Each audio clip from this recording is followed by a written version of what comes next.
anxiety for like 6 months or more on a continual basis, you may be suffering from an anxiety disorder. And the cool thing is these are all treatable because you're just not meant to be fearful every day. That's just no way to live. So notice the symptoms are similar to what I just talked about, but again, it lasts for at least 6 months and it impairs your functioning. So you can have anxiety and drive your car. I mean, we live in Southern California. It's nuts out there.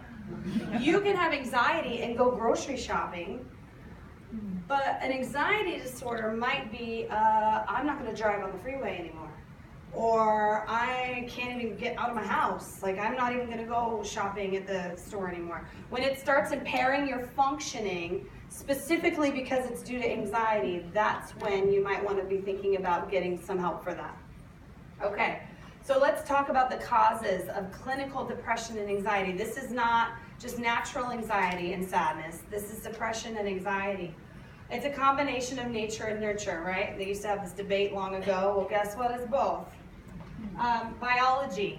So this means that for some people, you may have a biological predisposition to depression and anxiety. This does not mean you will absolutely be depressed and anxious, though. Just because your dad was depressed and your mom had anxiety does not mean that you will. What it requires, you can have this predisposition, but it requires something going on in the environment. So let's go back to that. Let's say your dad had depression, your mom had anxiety, okay? Remember how I talked about thought patterns, emotion patterns, and behavior patterns? If you grew up in a home with a parent who struggled with mental health stuff, you might have seen them engage in a way, and you have learned behaviors and thought patterns that actually reinforce and contribute to depression and anxiety. So having a very fearful mindset, if mom's worrying all the time, don't leave, don't drive it dark, make sure you do this, and mom's always worried, you might create a fearful mindset that could lead to more anxiety than someone who does not have a fearful mindset. Are you following that? If dad's depressed, and you see dad laying on the couch, watching TV, he goes in his room, he isolates, or he lashes out and he gets rageful, you might learn, oh, when I'm sad, I isolate. When I'm mad, I yell, right? And you might start doing some of those things thinking, well, that's just how you do it. And those things can contribute to depression. So remember, it's biology and environment. And these two together can create thought patterns, emotion patterns, and behavior patterns that we do, not realizing that it can contribute to depression and anxiety. So that's really important to know. So what are the warning signs? This means, okay, what are the warning signs that you might struggle? We all have sadness and anxiety, we know that, but that you might struggle and you might be struggling with depression or anxiety. Clinical anxiety. Anhedonia, you have a loss of interest in activities. You don't want to do the things that used to make you happy. You used to paint, you used to ride your bike. And I'm not just saying you don't have time, like you just generally don't get pleasure out of it anymore. You're just tired all the time. Is anybody tired all the time? We're meant to have energy. But then we have a lot of things that we do that make us tired, okay? But we're tired all the time. Low motivation, like I just do not feel like doing any of that. And I just don't. You have urges to isolate. You want to be alone. You don't want to answer your calls. You don't want to do that Tuesday call with your girlfriend. You just don't want to do it. Low mood, low energy, lack of self-care. This is huge. You just don't take care of yourself, or you don't feel like it. You don't really care what you're eating. You're not going to work out. You're not going to go get your nails done like you normally do. Screw your hair, whatever. It doesn't matter anyways. Okay? You just say, I just don't have time for it. But actually, that affects us.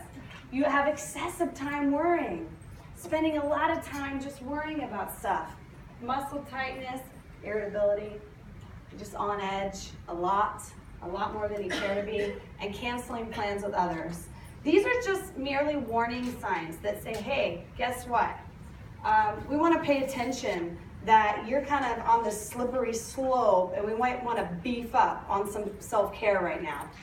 Okay? So this is a good part. Now we're going to talk about if you are, remember that chart I had? If you're an internalizer, meaning an emotion comes up and you tend to stuff it back down, you tend to pretend it's not there. You're like, I'm good, I'm fine. You just hold it in, hold it in. And by the way, you do this so automatically, you don't even know you're doing it until you stub your toe and you like lose it and yell at the cat or something, right? You just shove emotions down. Your goal is to do what I call feel, deal, heal. That's your goal. And we're going to look at what that means, okay? Feel. The goal is to identify your emotions as they're happening. And how do we do that? Well, you pay attention to signals, okay? Here's what literally happens. Something happens, somebody cuts you off on the freeway, you have a thought like, that jerk off, or you might say something nicer than that, right? You have the thought. What happens in your brain is that thought creates a chemical which is called an emotion. That chemical emotion goes down your spine and it goes into your body, right? And suddenly you're going to feel stuff. When you're angry, ladies, I'm sure no one gets angry in here, but when you're angry, what do you feel in your body?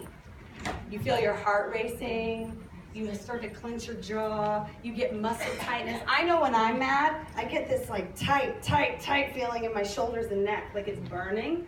I get a racing heart, your breathing starts going rapid. That is nature's way of telling you you're having an emotion. Happens with anxiety. When you're sad, you feel that heaviness in your chest, you have low energy, right? Pay attention to your body.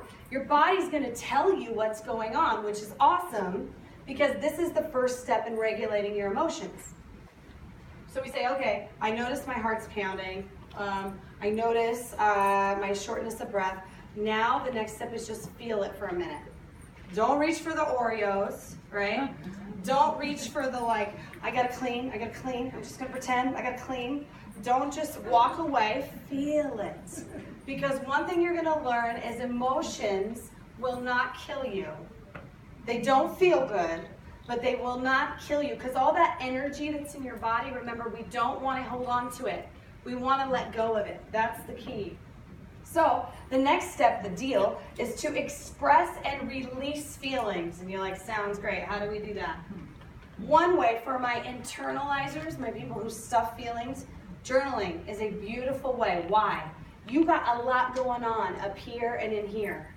And you got to give it a voice. Because if you don't let it out, it will eat you alive.